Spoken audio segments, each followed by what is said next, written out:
Halo, selamat datang di channel ini. Kali ini kami akan menjelaskan mengenai sejarah, perkembangan mekanika, dan perkembangan kalor. Nah, pada penjelasan kami ini, kami terdiri dari 3 orang dalam satu kelompok, yaitu atas nama Yuri Nazai dengan NPM 18053 111020. Kedua, Syukurman Laia dengan NPM 18053111014. Ketiga, Mardiana Amaziono dengan NPM 18053111007. Kami dari Prodi Pendidikan Fisika dari Universitas Dharma Agung akan menjelaskan beberapa sejarah perkembangan fisika yang terdiri dari mekanika dan kalor. Nah, pada sejarah perkembangan ini ada beberapa lahirnya materi mengenai kajian perkembangan atau kajian fenomena-fenomena yang terjadi di alam, termasuk kegiatan yang dilakukan oleh beberapa metode eksperimen dengan banyak tokoh. Baik, sekarang kita masuk pada sejarah perkembangan mekanika.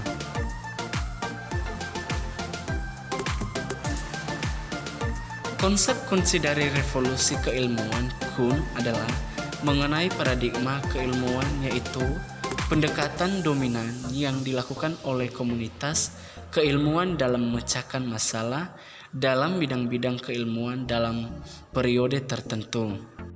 Salah satu paradigma dalam sains adalah perkembangan mekanika. Mekanika merupakan cabang ilmu fisika yang mempelajari gerak benda, baik benda yang diam atau statik maupun benda yang bergerak atau kinematika dan dinamika. Keberadaan mekanika sudah ada sejak zaman Yunani kuno dan terus berkembang sampai sekarang. Tersebut tidak terlepas dari adanya revolusi keilmuan yang ditandai dengan bergesernya paradigma. Revolusi ilmiah menurut Thomas Kuhn diawali dengan paradigma lama normal science, anomal antrali krisis revolusi paradigma baru. Dalam perkembangannya, mekanika dibagi menjadi 2, yaitu adanya mekanika klasik dan mekanika kuantum. Pembahasan tentang mekanika klasik lebih fokus kepada benda-benda yang bergerak jauh di bawah kecepatan cahaya, sedangkan mekanika kuantum fokus pembahasannya kepada benda-benda yang mendekati kecepatan cahaya. Mekanika merupakan cabang dari ilmu fisika yang mempelajari gerak benda, baik benda yang diam atau statik maupun benda yang bergerak atau dinamik.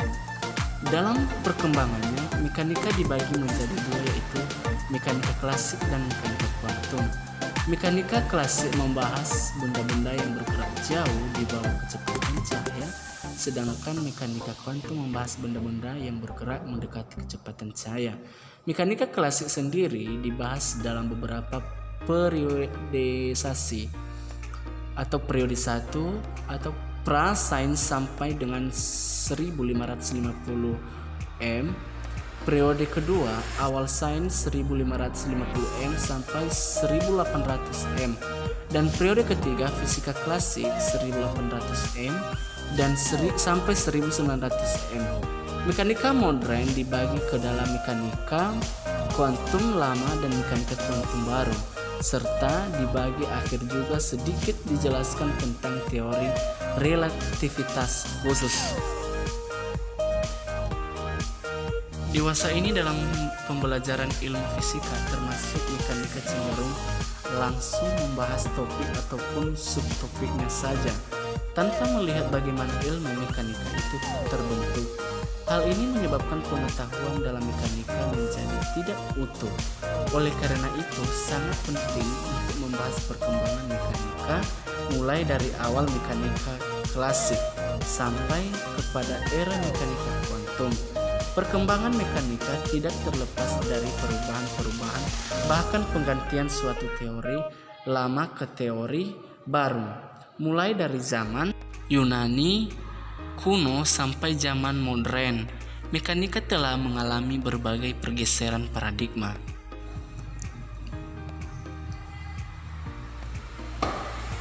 Mekanika klasik sendiri dalam perkembangan dibagi ke dalam beberapa periodisasi. Periodisasi 1 prasains sampai dengan 1550 M atau Aristoteles di 384 sampai 332 sebelum Masehi. Aristoteles adalah orang pertama pada periode ini yang mengemukakan cabang mekanika yang membahas tentang hubungan timbal balik antar gerak dan gaya atau dinamika.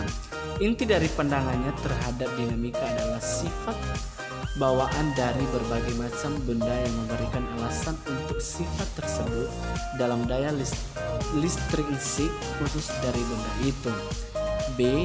Archimedes di 287 sampai 212 sebelum Masehi. Archimedes merupakan perintis ide dari statika atau studi tentang benda-benda diam karena kombinasi berbagai gaya.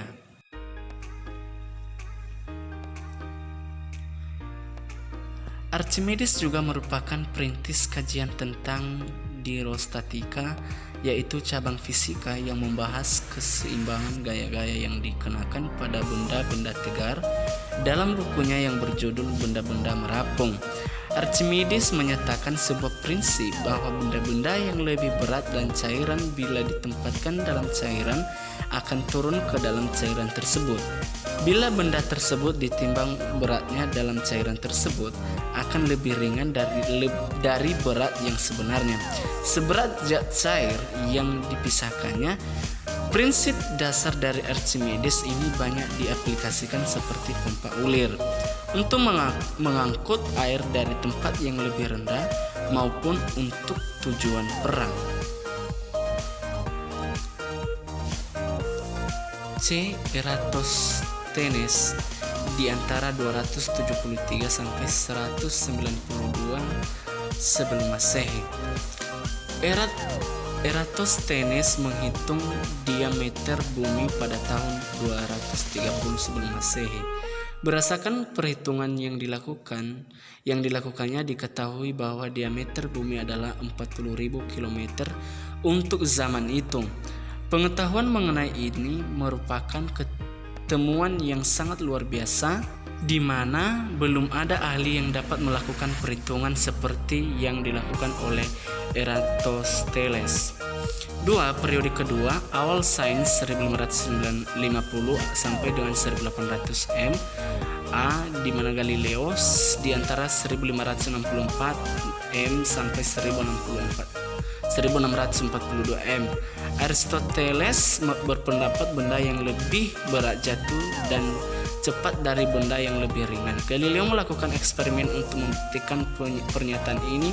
Kesimpulannya menurut Galileo bahwa pernyataan Aristoteles itu kurang tepat. Yang benar adalah baik benda berat maupun supaya benda ringan jatuh pada kecepatan yang sama, kecuali sampai batas mereka berkurang kecepatannya akibat gesekan udara. Galileo juga mengemukakan tentang hukum kelembaman atau inersia. B. Descartes di antara 1956 M sampai 1661 M. Descartes meyakinkan bahwa tidak ada ilmu apapun yang bisa dipercaya tanpa mematikan. Descartes mengemukakan dua hukum tentang gerak dan memprediksi hasil benturan antar dua massa. Descartes menerima prinsip Galileo bahwa benda-benda cenderung untuk bergerak dalam garis lurus dan tidak pernah ada sembarang ruang kosong ke dalam mana sebuah benda bergerak. Maka konsekuensinya adalah satu-satunya gerak yang mungkin adalah gerak rotasi dari sekumpulan partikel. C. Torricelli di antara 1600 m sampai 1647 m. Torricelli menetapkan tentang tekanan atmosfer dan menemukan alat yang mengukurnya, yaitu barometer. Torricelli juga menemukan persamaan untuk mengukur laju air dari sebuah tangki yang bocor. D. Otto von Guericke di antara 1602 m sampai 1680 m. Pada 1650, Guericke menemukan pompa udara. Guericke menerapkan barometer ke ramalan cuaca untuk meteorologi. F. Isaac Newton di antara 1642 m sampai 1727 m. Penemuan Newton yang paling fenomenal dalam mekanika adalah juga 3 hukum Newton tentang gerak. Hukum Newton 1 tentang hukum inersia Galileo, pada dasarnya semua objek dipengaruhi oleh kekuatan luar, dan persoalan yang paling penting dalam ilmu mekanika adalah bagaimana objek bergerak dalam keadaan itu. Masalah tersebut dipecahkan oleh Newton dalam hukum Newton kedua tentang gerak.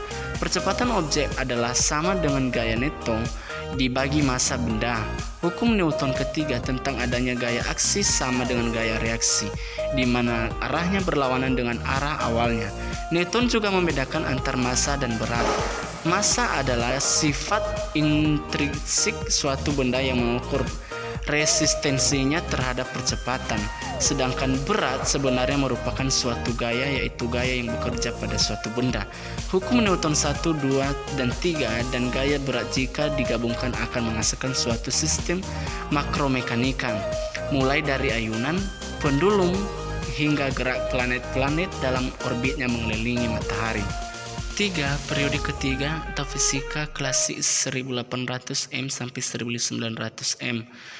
A. Daniel Bernoulli di antara 1700 m sampai 1780 m.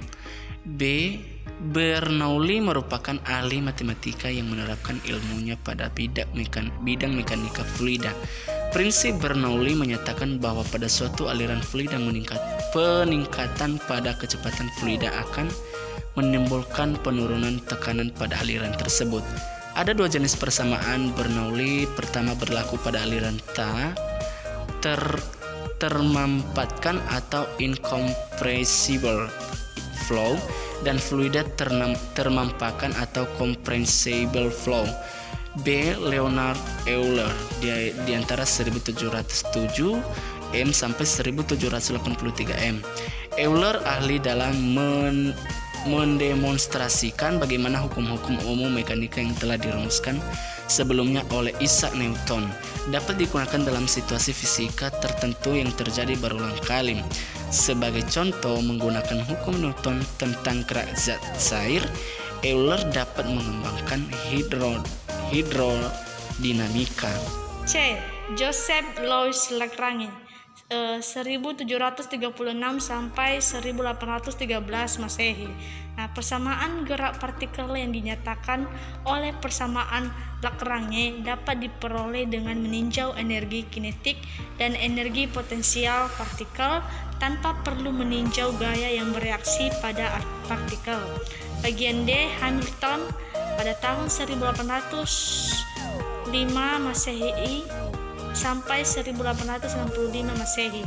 Jika ditinjau gerak partikel yang terkendala pada suatu permukaan bidang, maka diperlukan adanya gaya tertentu, yaitu gaya Constant yang bereaksi terhadap partikel. Dapat diketahui, gaya total ini merupakan keseluruhan gaya yang bereaksi terhadap partikel, termasuk juga gaya Constant.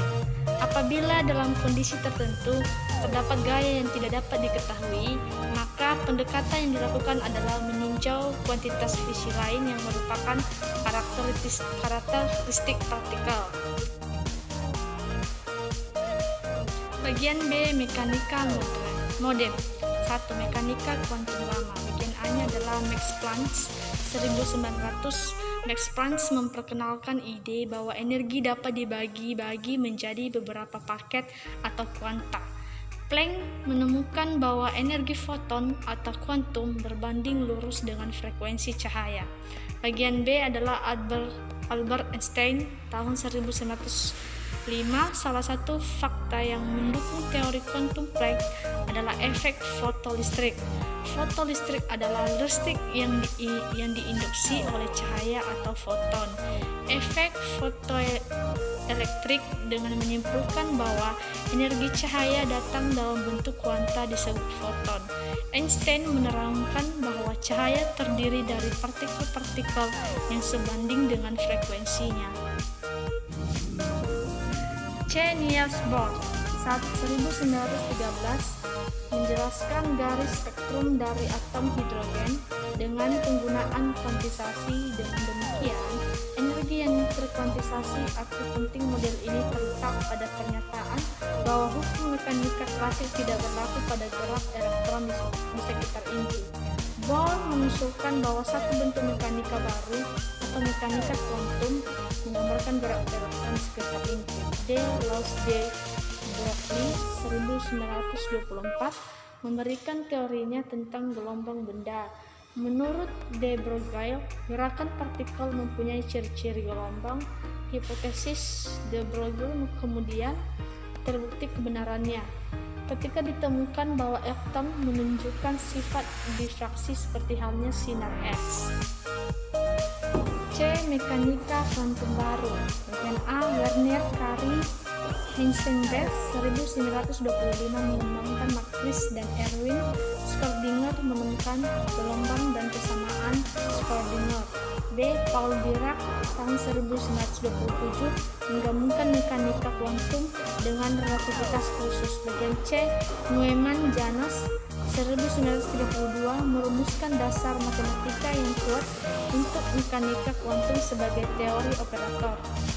Satu berawal dari tahun 1927, pencobaan dimulai untuk menggunakan mekanika kuantum ke dalam bidang di luar partikel, satuan yang menghasilkan teori medan kuantum. Pekerja awal dalam bidang ini termasuk Dirac, Pauli, Weisskopf, dan Jordan.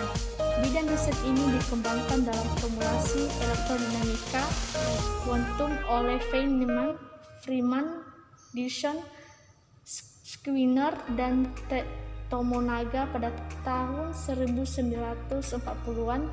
Elektrodinamika kuantum adalah teori kuantum elektron, proton, dan medan elektromagnetik dan berlaku sebagai contoh untuk teori kuantum berikutnya. Nomor 2 adalah teori kromodinamika.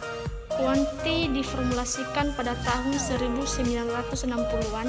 Teori ini diformulasikan oleh Polyger, Ross, dan Wilczek pada tahun 1975.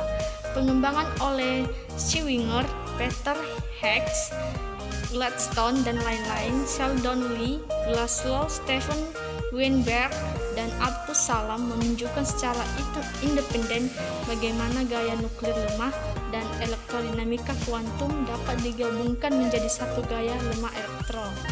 Bagian D. Proses revolusi saintifik dalam perkembangan mekanika. Menurut Thomas Kuhn, filsuf dan sejarawan sains, menginterpretasi perkembangan gagasan dalam sains dengan dua cara, yaitu interpretasi pertama menggambarkan perkembangan sains secara evolusi atau perkembangan dan modifikasi melalui proses berkesinambungan, melalui penyempurnaan secara bertahap, melalui observasi lebih cermat, pengujian dan koreksi atau penggantian dengan yang lebih baik.